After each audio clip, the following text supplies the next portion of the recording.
j'ai 94 ans et puis j'ai encore des choses à dire.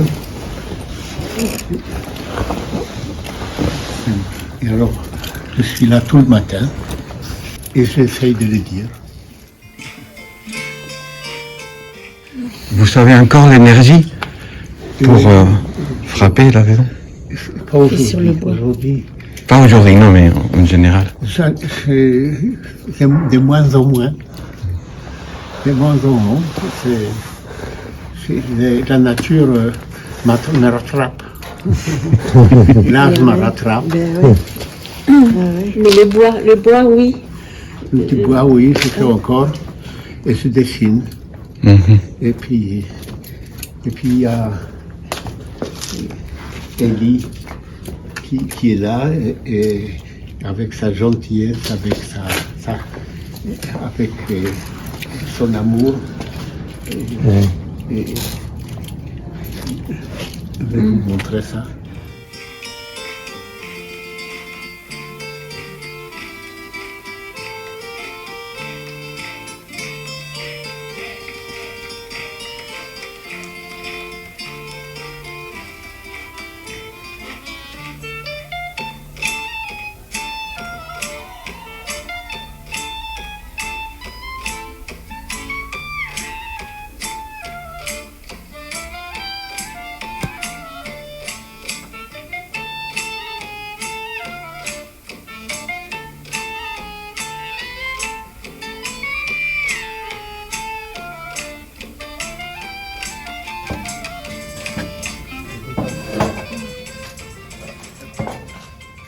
Vous êtes ton ami.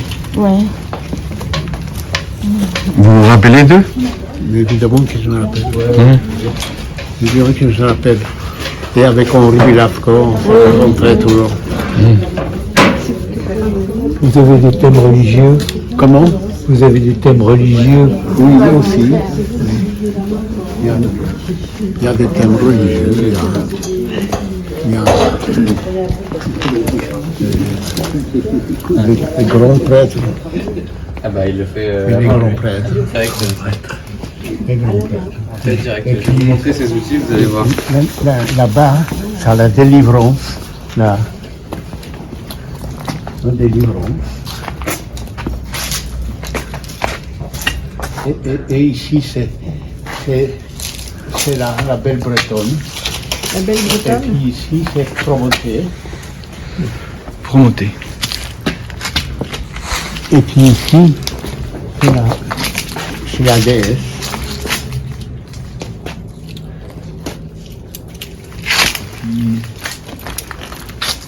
Et puis ça, c'est la force créatrice. La force, c'est le cheval. Il y a deux, on compte des forces avec quantité de chevaux. Et puis, c'est la force créatrice, avec des filets sur la tête. Et ça, c'est la femme et son ombre. Et puis c'est rose. Et puis c'est Nimrod, les anciennes chasseurs, avec un vautour, avec voilà. Et puis ça c'est, et la vie recommence. Il y a ici le bébé. Et la vie recommence. Ah oui. Il y a ici le bébé. Ouais, Oui. le bébé. Vous pouvez toucher pour voir à quel point c'est une pierre dure. Et vous pouvez toucher pour voir à quel point la pierre est une pierre dure. Donc ça c'est le premier outil de chameau. Oh là là. Pour vous rendre compte encore plus à quel point c'est une pierre dure. Et parce que je suis sur elle, à part ce que vous voyez ici, il y a beaucoup de réalisations monumentales, Oui, Ouais, je laisse. notamment Drancy, Oui, aussi. à Yad Vashem, et puis pas seulement, il y a plein Mais des- d'endroits. qui sont à l'extérieur, qui sont dans des places publiques. Dans la des- nature. Ouais, dans la nature aussi. Et hein. puis, Haïfa, Jérusalem, et puis en Sont Galilée, et à Beersheba, dans tout ce pays. Oui. Ah oui, il y a tout ça. Ça donne quoi? Ça éclate ou ça lisse ou ça...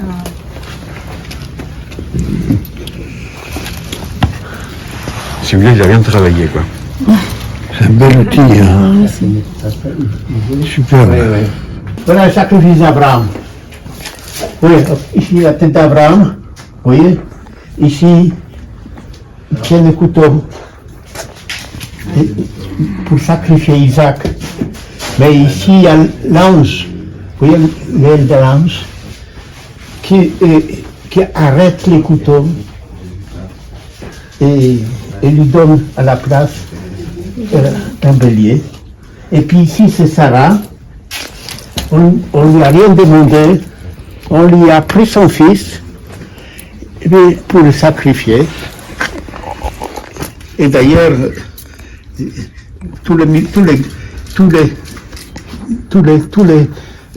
dans toutes les guerres, on prend à Sarah son enfant, on le sacrifie pour des bêtises, pour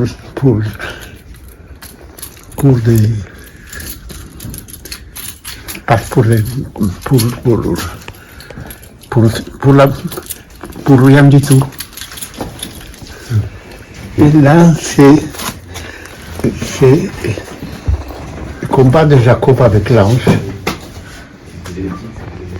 Et puis en même temps, il y a la tête, il y a là-bas Jacob qui rêve.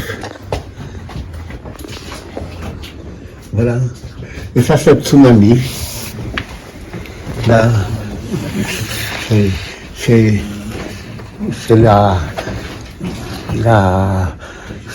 suggestion de la Shoah. Et puis là. Et puis. Ça parle beaucoup des thèmes de la Bible, des thèmes de la Shoah, des thèmes... Aussi. Ça aussi. Et puis en général d'amour, de liberté. Qui vient d'où? D'habitude de Bretagne, De Bretagne. Du nord de la Bretagne. mais évidemment. De l'Agnon. De Pélos. Oui. Ce coin-là. Oui. Oui, d'habitude, et tous les grandes réalisations que j'ai faites aussi, ce sont en Bretagne.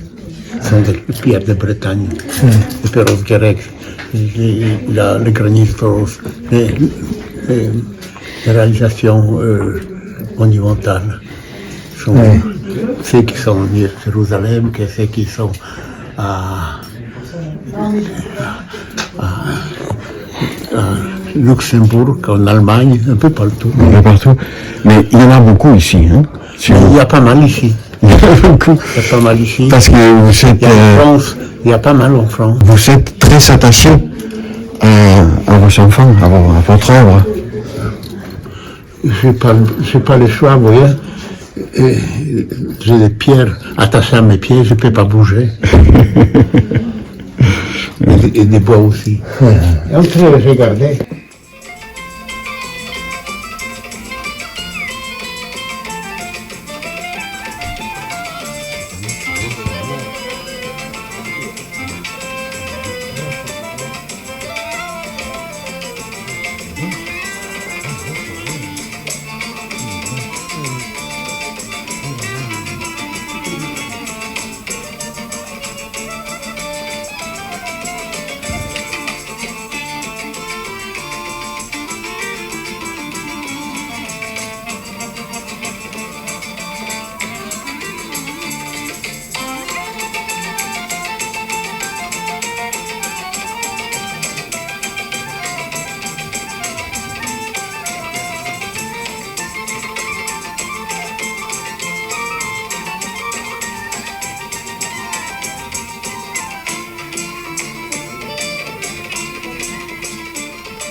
C'est la vallée des Saints à Carré. Non, mais on m'a dit. Oui, c'est magnifique. Hein. Et alors, vos sculptures, là, elles ont complètement leur place dans cet endroit magique. Peut-être. Oui. J'ai dit, t'es pas. Oui, sauf que la vallée des saints, c'est pour les saints, donc il faut représenter un saint breton. Alors, ce que vous faites là, ce ne sont pas des saints, Les saints, mais... Des saints religieux. Oui, des saints religieux, les saints bretons, alors Saint Pidual, C'est les Saint... juifs. Oui. Les saints sont les morts. C'est jamais les vivants. C'est sûr que dans la tradition chrétienne, les saints ne sont pas les mêmes que dans la tradition juive. Dans cette vie, ce sont que des morts. Ouais. Tous les morts sont des saints.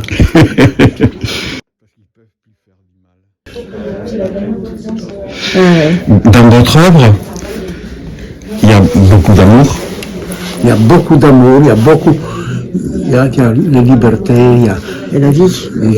de toute façon, la création, c'est avec l'amour. C'est un atelier de quelqu'un d'un ouvrier qui vient le matin et travaille. Et puis, à midi, il va manger. Ouais. Et puis après midi, il travaille. Et puis le soir, il rentre à la maison. Ah ouais. Parce qu'il a sa famille, C'est un vrai ouvrier. il a sa femme, il a ses enfants. Et puis après, ses petits-enfants. Et puis, Mais vous n'avez pas pris des retraites. mais, Les artistes ne prennent pas de retraite. un artiste, C'est pour toujours. c'est pour la vie. C'est non, c'est une retraite, c'est C'est là-bas qu'il sculpte. pour les autres. En haut, il dessine.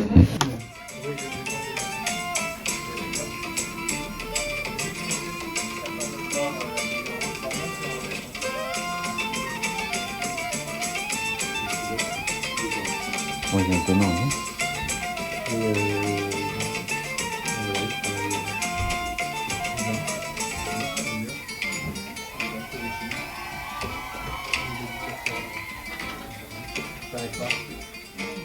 Il n'arrête pas. Ah non, il arrête jamais. Production énorme. Il a toujours des choses à dire, comme il dit. Ah, mais c'est même vital, je pense. C'est incroyable. Vous voyez, c'est un petit peu entrecoupé. Et en fait, lui, quand il commence à travailler une œuvre, il commence par dessiner des traits, comme ça, découper sa feuille. Oui. Et, Pour les espaces. ouais, et puis de manière un petit peu instinctive, comme ça. Et en fait, il crée comme ça des espaces qui vont lui permettre de mettre beaucoup de choses dans son dessin. Et de manière un petit peu fracturée, ce qui fait que quand on les regarde, on a un regard beaucoup plus actif, parce que mentalement, on les complète. Oui, on cherche la forme en fait. Voilà, et donc ça lui permet d'en mettre beaucoup plus, d'en suggérer beaucoup plus dans ses dessins. Et il a un ami qui lui avait dit qu'en fait, quand il faisait ça, en mesurant les proportions, il avait retrouvé le nombre d'or. Donc voilà, c'est un peu ce nombre d'or qui régit un peu la nature et qui retrouve dans son instinct à lui d'artiste, quoi. Tout ça, c'est des dessins. Le moindre bout de papier qui traînera ici, où il y aura un dessin dessus. Oh là. Voilà, et puis il y a aussi mon dessin à moi. Je pense que ça doit pas passer bien. C'est beau, tu vois.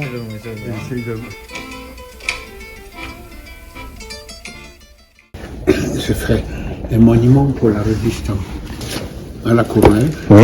vous prenez le métro, les 7, vous sortez à la fin, sur les places 8 mai 45, et vous avez un monument pour la résistance. À Drancy, le mémorial de Oui, Drancy. mémorial. Et je fais un peu partout dans le monde, Ouais.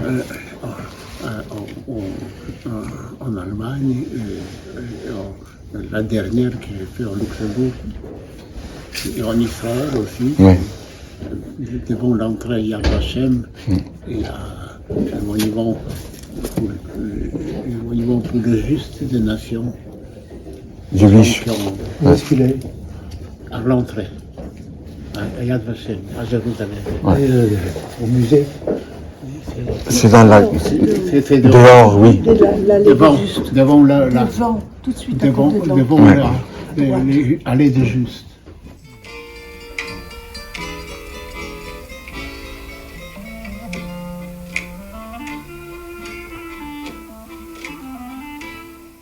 Je mets la cire.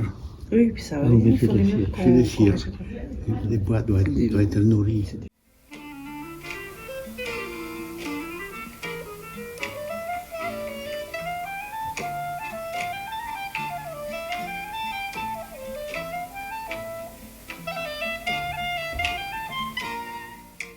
C'était planté par Hana, la fille de Shlomo, il y a quelques dizaines d'années maintenant. Ah ouais.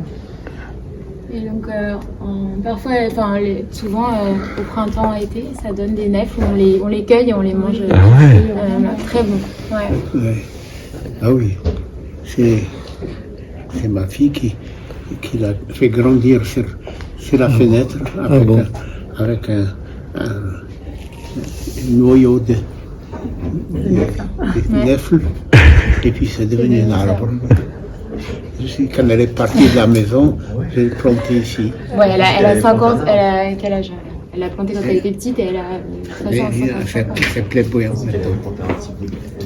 Non, un noyau. Elle a jeté son noyau. Tu veux que je m'en mette comme d'habitude? Attends, avant de... Mélanie, mes petits-enfants, ils sont là pour vous montrer. Oui, sympa. des grands- Merci de nous donner de votre temps. Ah non, et ton amour. Ouais. Oui, d'accord, mais quand même. C'est gentil de leur part. Oui, donc tout le monde est là. Voilà, les dessins qu'on va vous montrer là, c'est des dessins que Shlomo a fait pour témoigner de son passage dans les camps pendant la guerre. oui, ce sont des dessins témoins. D'habitude, quand je vais dans les écoles ou ailleurs pour parler de la Shoah, je projette de ces dessins et des autres aussi, et je les commente. C'est le témoignage de mon passage dans les camps et dans la Shoah. Donc c'est une petite partie de son œuvre, même une infime partie de son œuvre, ses dessins. C'est important de le savoir parce que en fait, 99% de ce qu'il fait, c'est des œuvres qui célèbrent la vie. C'est ça. Hein. Tout ton travail, l'essentiel, c'est pour célébrer la vie. Oui, une petite partie sont des dessins, des témoignages, mais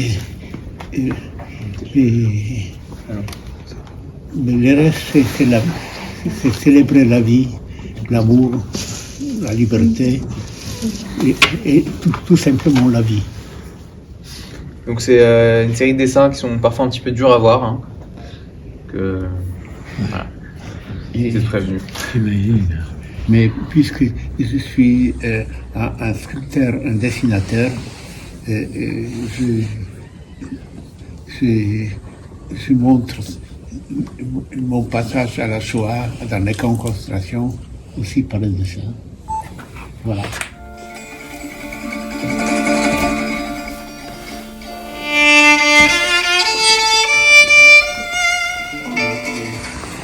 Les essais, c'est pour s'amuser.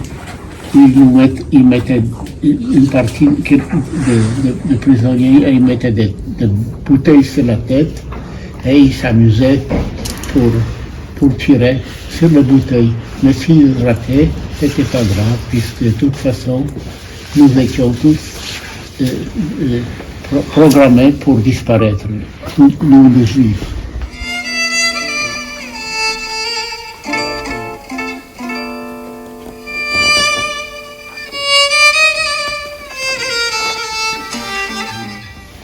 Devant, quand nous sortions sur le chantier de notre camp,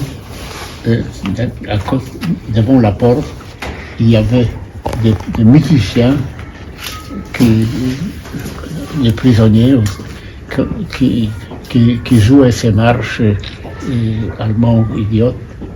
Et parmi eux, il y avait les musiciens les plus grands musiciens d'Europe et même parfois du monde qui jouaient, qui étaient là avec une illusion de survivre, puisque nous étions tous programmés pour nous les Juifs, pour disparaître.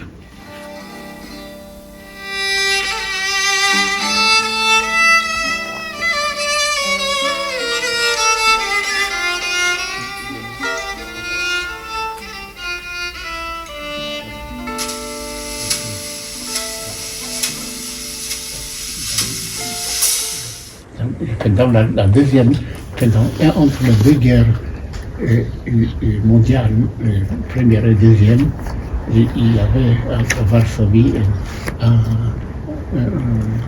très grand pédagogue qui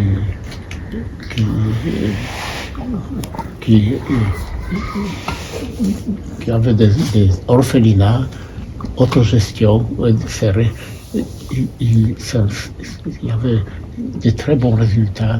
Tous les enfants qui sont sortis de là avaient un métier, et même parfois des artistes. Et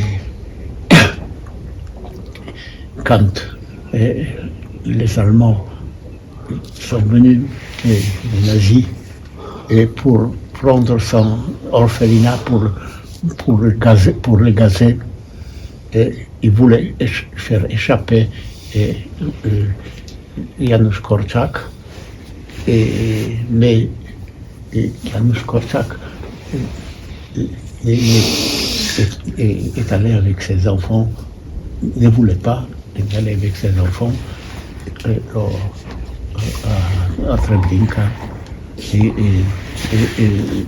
mon ami, un poète israélien, Amos Kenan, il a écrit un poème que Dieu ne s'est pas montré en public depuis 3600 ans, mais on l'a quand même aperçu dans les bras de Janusz Korczak pour aller à Treblinka.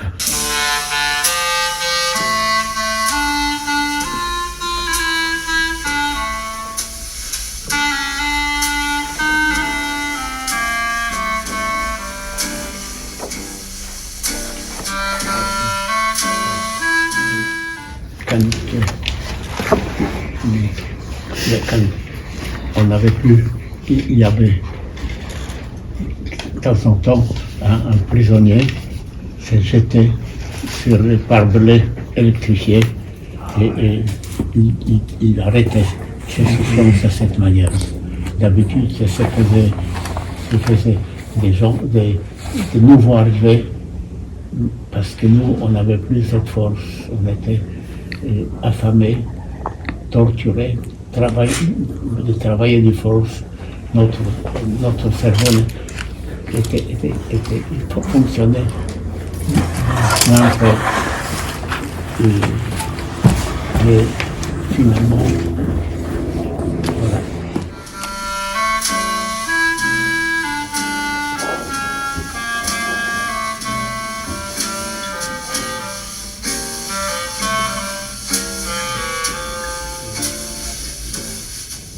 Vers la fin de la guerre, après la deuxième marche de la mort, et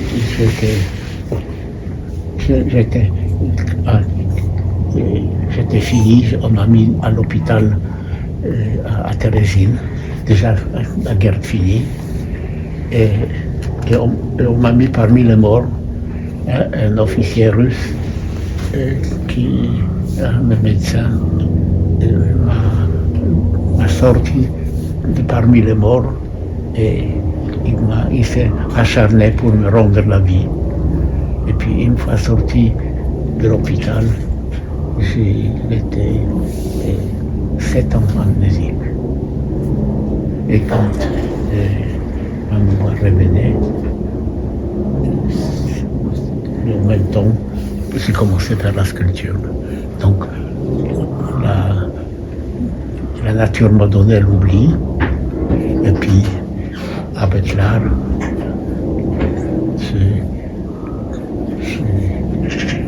je récupérais ma vie.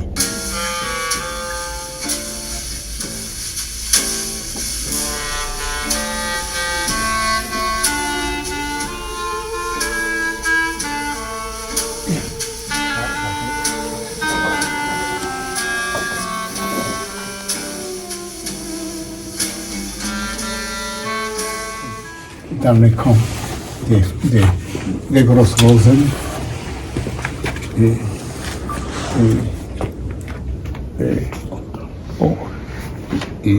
Il y avait des cérémonies de pendaison. Et d'habitude, c'était des punitions, mais quand il manquait, quand il y avait encore la place et tous les corps n'étaient pas pris, et on attrapait n'importe qui et pour faire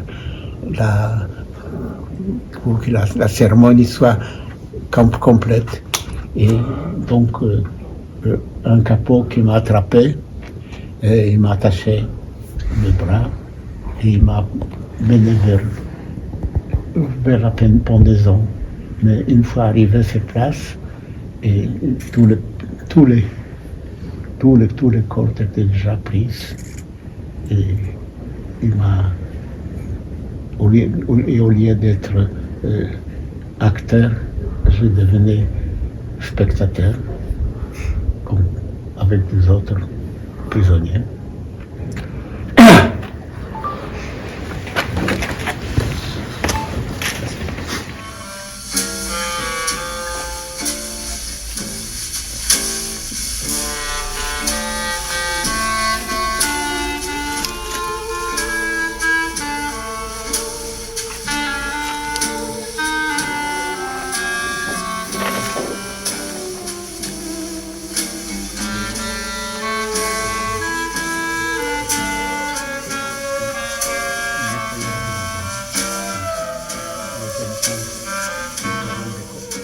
Certaines de ces femmes se rendaient compte qu'en sortant avec le bébé, elles sont gazées tout de suite avec. Elles laissaient leur bébé dans le wagon et les échelles les sortaient au bout des baïonnettes mortes pour narguer les femmes, pour leur dire qu'elles sont mauvaises mères.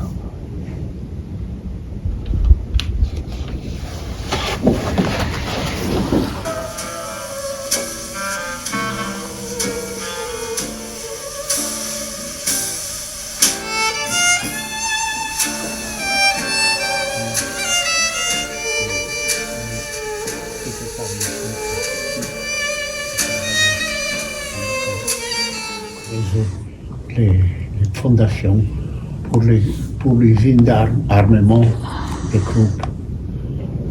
Le travail était. Voilà.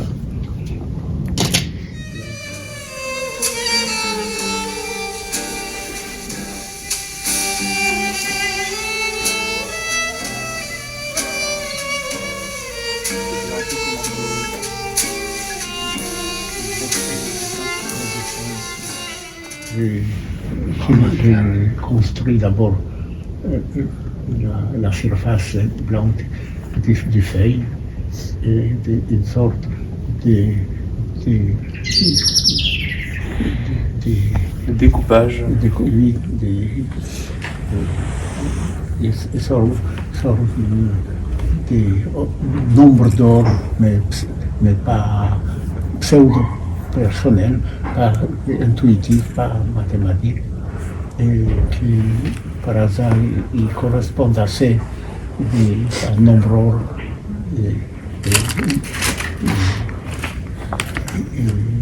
et ensuite je le remplis avec les formes sensibles. C'est comme c'est à la Renaissance. Il y avait on était, on a trouvé quand les arts et les sciences étaient encore unis, les artistes, les scientifiques ont trouvé une formule mathématique pour, pour fixer Les proportions. l'harmonie parfaite. Et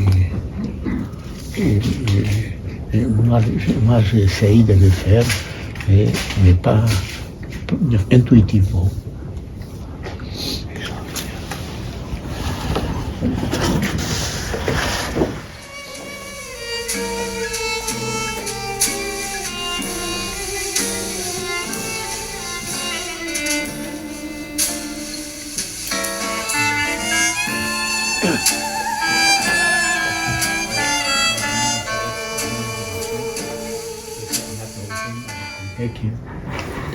Dans un petit commando dépendant de Mauthausen, il y avait les commandants qui, de temps en temps, nourrissaient son chien avec les sexes des prisonniers.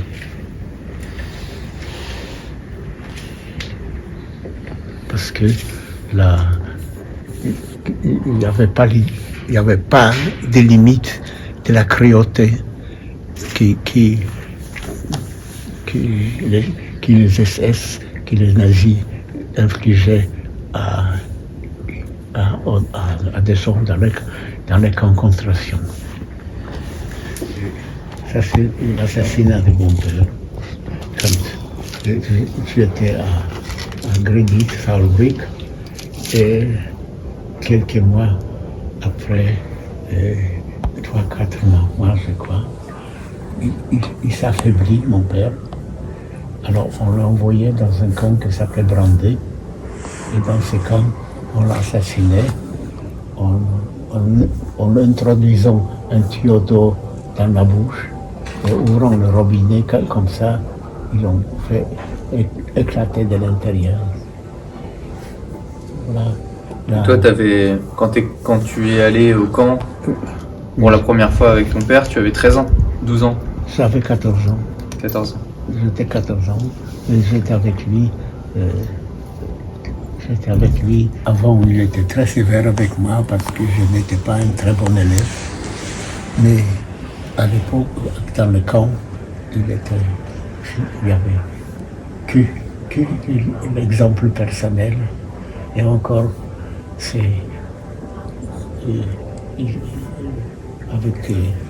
il m'a enseigné. J'ai appris la dignité, j'ai appris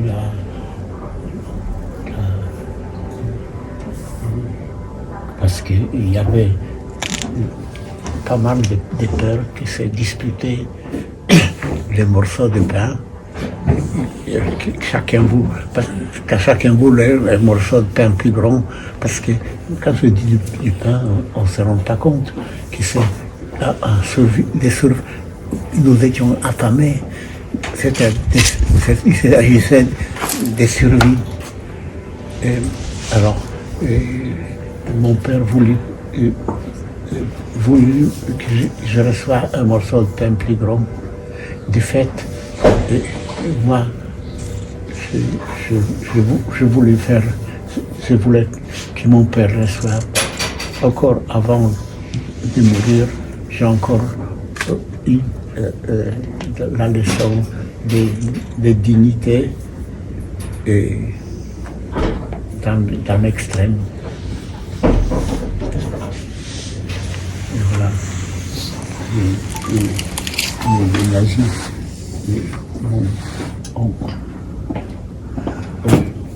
quand mon père n'avait plus assez de force pour les travaux forcés, ils l'ont assassiné de cette manière.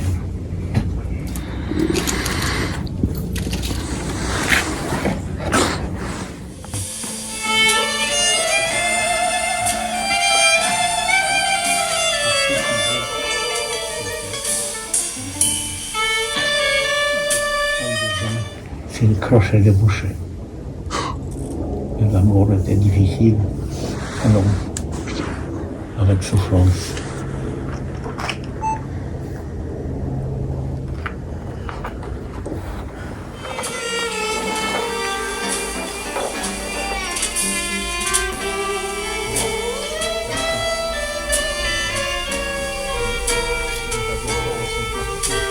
Et bien travaillé et rentrant dans le retour au camp, on recevait les 25 coups.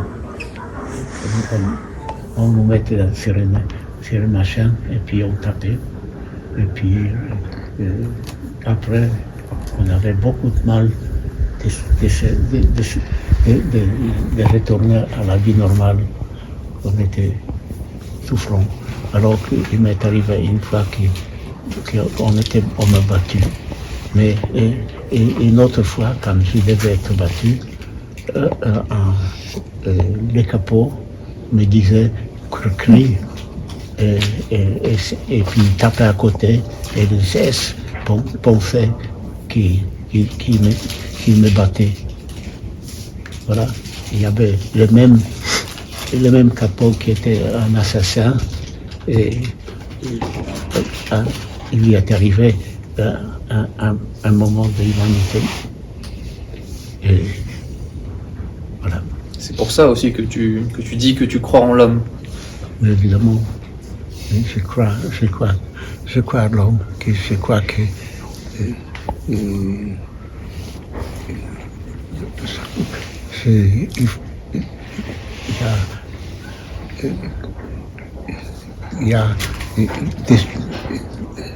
il y a quand les êtres humains font partie d'un groupe, ils ne sont plus eux-mêmes. Ça veut dire qu'ils font partie d'un groupe. Le groupe n'a ni cerveau, ni cœur. Un être humain qui a constitué normalement peut facilement, étant partie d'un groupe, devenir un assassin. Parce que c'est le groupe il n'a pas de responsabilité personnelle. Il est inné. Alors il faut faire très attention de ne jamais être une partie d'un groupe, mais être toujours responsable soi-même de ses propres actes.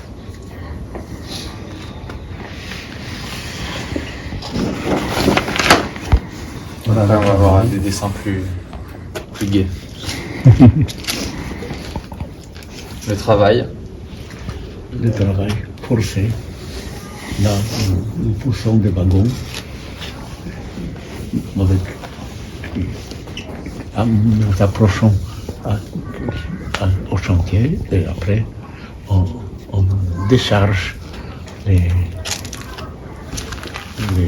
ciments ou les matières.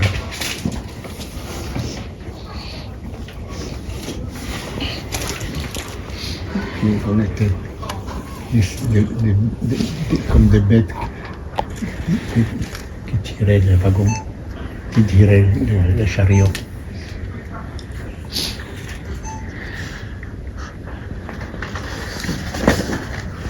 Voilà, les chariots de la mort, le matin, on ramenait, avant de partir au travail, sur le chantier, il y avait un appel et on comptait, récomptait, il faut récompter les vivants et les morts.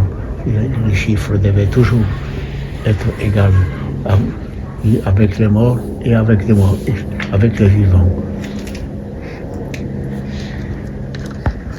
Alors, ça c'est une sélection à Térésine par le médecin russe qui l'a sauvé. Est parti en Israël, en Palestine à l'époque. Je suis allé en Palestine par un bateau clandestin. Et c'est le premier bateau qui est sorti de la Ciotat, Paris. Alors, je suis arrivé clandestinement en Belgique, ensuite clandestinement à la France, jusqu'à la Ciotat.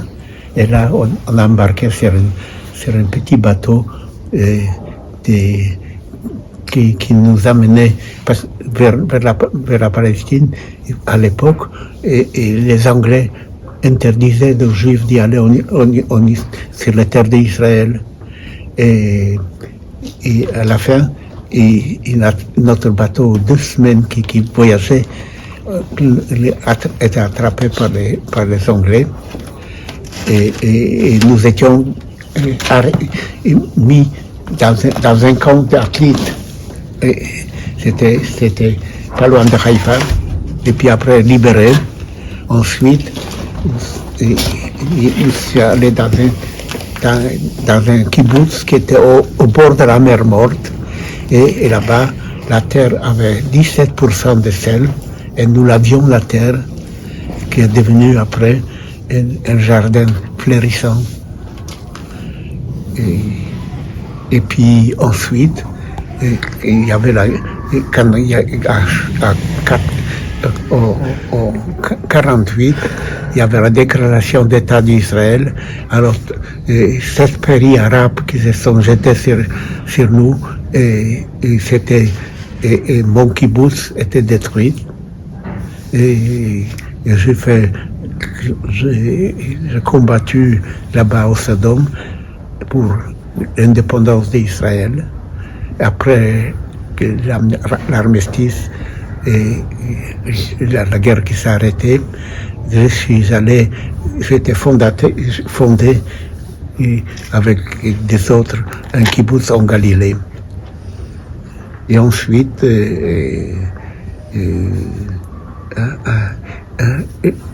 un jour, je me suis promené avec une jeune fille sur le mont Carmel et je lui ai fabriqué un petit bonhomme dans l'écorce de l'arbre. Et elle a trouvé ça tellement beau que je suis retourné dans mon kibbutz, j'ai pris un tronc d'arbre et un miroir. On peut lui demander si elle a vraiment trouvé ça beau, parce qu'elle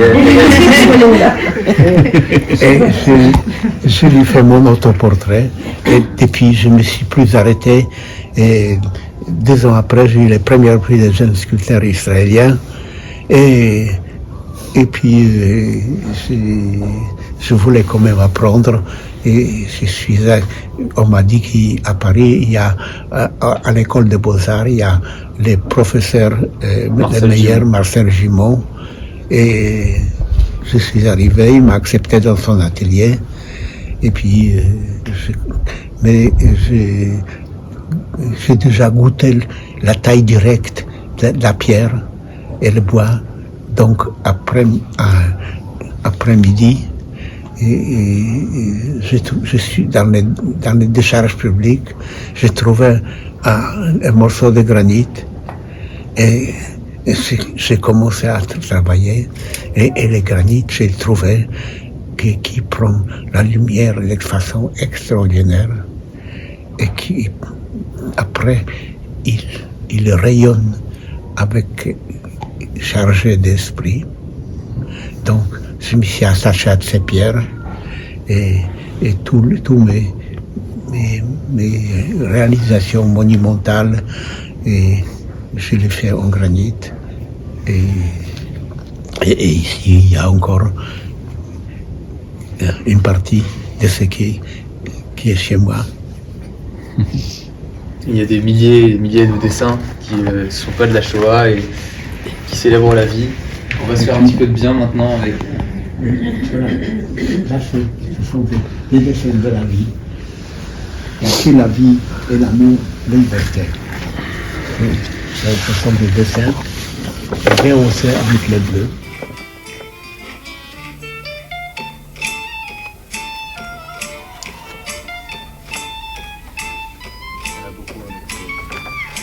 J'ai fait défiler, mais si vous avez des questions à poser à tout le monde.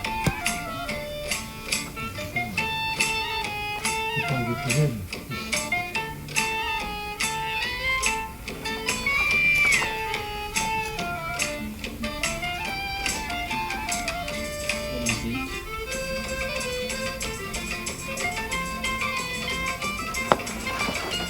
Il y a des dessins de toutes les tailles. On a même retrouvé une fresque de 3 mètres de long la dernière fois. Il y a des dessins qui sont sur des petits bouts de papier.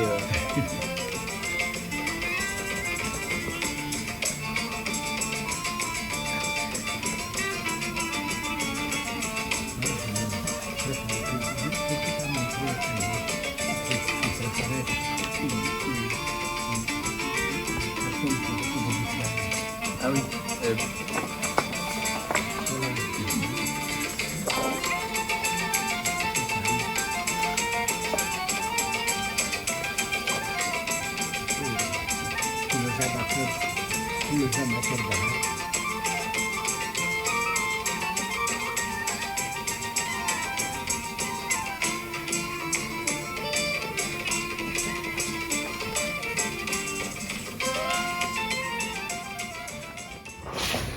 Aujourd'hui, il y a pas loin de 900 sculptures Ah ouais. qu'on a faites. On a une quarantaine de monumentales, dont la dernière a été inaugurée il y a 3 ans, 4 ans, au Luxembourg. Il y a des milliers de dessins, donc je ne saurais pas vous donner un chiffre exact.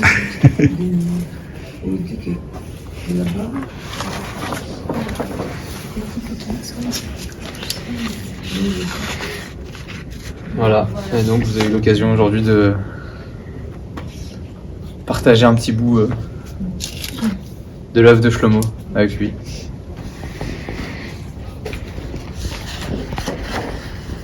Je dis un petit bout puisqu'il y a un deuxième atelier pas très loin ici qui... Voilà, la danse.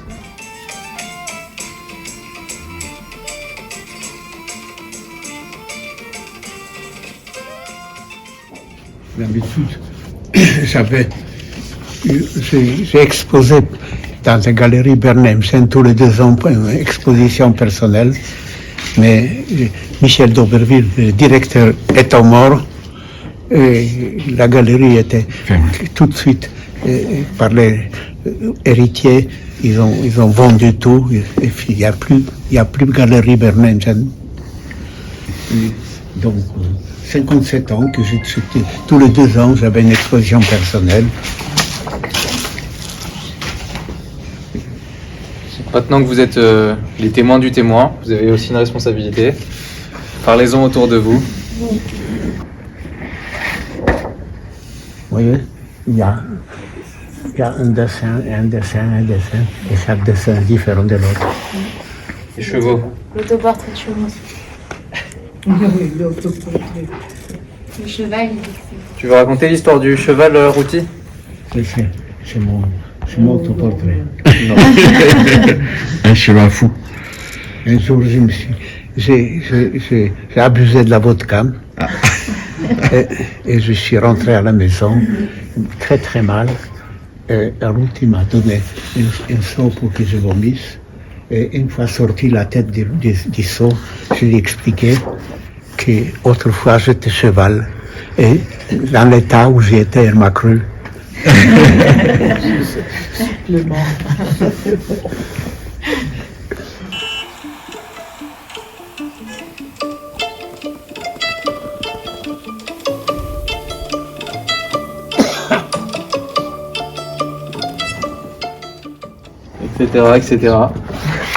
Etc. etc. Voilà.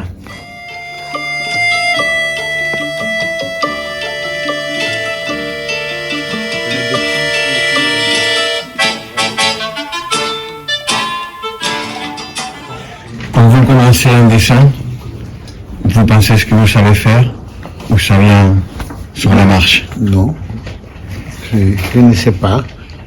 Je regarde, je me concentre et puis je commence et puis je suis ma main. Et probablement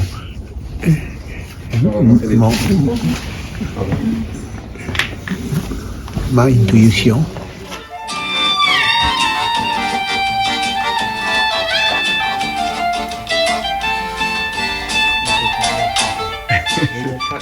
Chaque dessin est différent de l'autre.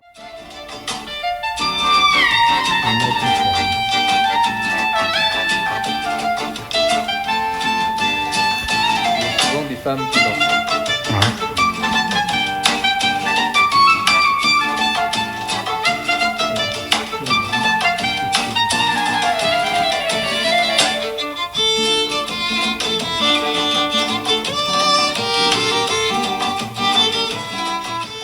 C'est la vie, c'est l'amour. C'est la vie, c'est l'amour. Et puis, C'est la gaieté, c'est la beauté. et puis les granits, il est dur. Ouais. C'est le contraste de fragilité de l'homme.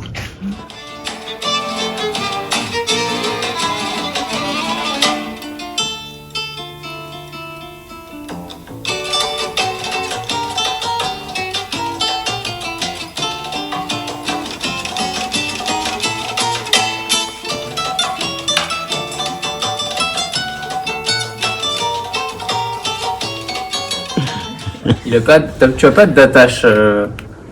Comment? Tu as une attache forte à tes œuvres ou À ce que je vais faire. à la Je suis attaché- prochaine? je suis attaché à ce que je veux faire. Une fois sorti, personnellement, je ne suis plus attaché.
Bravo, artiste.